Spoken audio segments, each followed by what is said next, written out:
Je ne peux pas faire de poème sans rime, et toi tu ne peux pas être un bon dresseur si tu n'attrapes pas plus de Pokémon. 3 minutes spéciales sur les premières saisons de Pokémon. Pour résumer l'histoire, Sacha Ketchum, accompagné de son Pikachu, a pour rêve de devenir le meilleur dresseur de Pokémon au monde.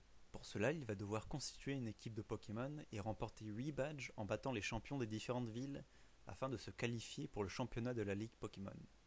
La première saison a lieu dans la région de Kanto, tandis que la seconde se passe dans les îles Oranges, région inventée en attendant l'arrivée de la deuxième génération.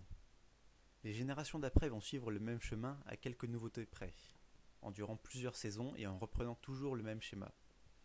Sacha va relâcher ses Pokémon sauf Pikachu, lui et les personnages qui vont l'accompagner vont capturer les nouveaux starters, il va régulièrement croiser le chemin de la Team Rocket, etc. Mais je ne suis pas ici pour dire que telle ou telle génération était la meilleure, on va plutôt s'intéresser aux liens entre le dessin animé et le jeu. Au départ, la série s'est éloignée du jeu par souci d'adaptation. Les premières saisons ont adopté un style en quelque sorte réaliste, en ignorant des règles majeures comme la limite de 4 attaques par Pokémon, l'obligation des combats en 1 contre 1 ou encore l'interdiction de fuir un combat de dresseur. Ajoutons à cela un grand nombre de facilités de scénario et d'incohérences pour permettre à Sacha de progresser plus rapidement dans sa quête, alors qu'on voit clairement que c'est un dresseur complètement nul. À partir de la 3e génération, correspondant à la 6e saison, la série se rapproche du jeu et les combats se rationalisent. Les Pokémon ne connaissent plus que 4 attaques, les combats sont plus tactiques et durent plus longtemps, les capacités spéciales sont utilisées, etc. Malheureusement, avec ce progrès apparaissent également ce que je considère comme de gros défauts. Les images de synthèse, l'utilisation abusive de surbrillance ou d'explosion dès que 2 pistolets à eau se croisent. Franchement, on dirait que c'est réalisé par Michael Bay.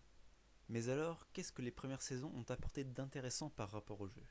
La saison 1 correspond à la quête initiatique où le spectateur va découvrir les mécanismes de l'univers Pokémon. La capture, l'évolution, les différents types, mais aussi des principes plus subtils comme l'obéissance des Pokémon, basée sur le nombre de badges obtenus dans le jeu et représenté dans la série par le Dracofeu de Sacha.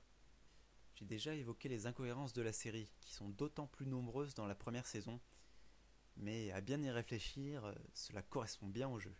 Et oui, les premières versions de Pokémon sont connues pour être remplies de bugs très faciles à actionner. Je pourrais limite être tenté de faire un rapprochement entre le très étrange épisode 74, qui montre des Pokémon géants sortis de nulle part, et le fameux bug de la bordure de Cramoisil, qui faisait apparaître des Pokémon d'un niveau supérieur à 100. La série Pokémon a beaucoup influencé le jeu lui-même. C'est notamment grâce à elle que Pikachu en est devenu la mascotte. La version jaune est d'ailleurs basée sur les aventures de Sacha, et les graphismes officiels y ont été retravaillés exprès à partir de la série. Dans les 2 premières saisons, on peut étonnamment retrouver bon nombre de mécanismes qui seront exploités plus tard dans les jeux. Le Pokémon qui suit son maître, apparu dans la version jaune, et réutilisé dans les remakes 4G d'or et argent, le système de bonheur, apparu dans la 2e génération, les combats en double, apparus en 3G, les objets d'entraînement, les Pokémon chromatiques, les mini-jeux sportifs. Prenez même le tout premier épisode, où Sacha et Pikachu doivent affronter une horde de Piafabec. Vous avez bien entendu, une horde, une mécanique de jeu apparue seulement dans la 6e génération. On pourrait même aller au-delà avec le premier film Pokémon, dans lequel Mewtwo clone des Pokémon parfaits pour battre leurs homologues originaux. Pour moi, c'est clairement un clin d'œil au système de triche qui permettent de créer des Pokémon au lieu de les élever. Au final, on remarque que les premières saisons ont beaucoup influencé le jeu, tandis que l'inverse s'est passé pour les saisons plus récentes, qui s'en sont beaucoup rapprochées.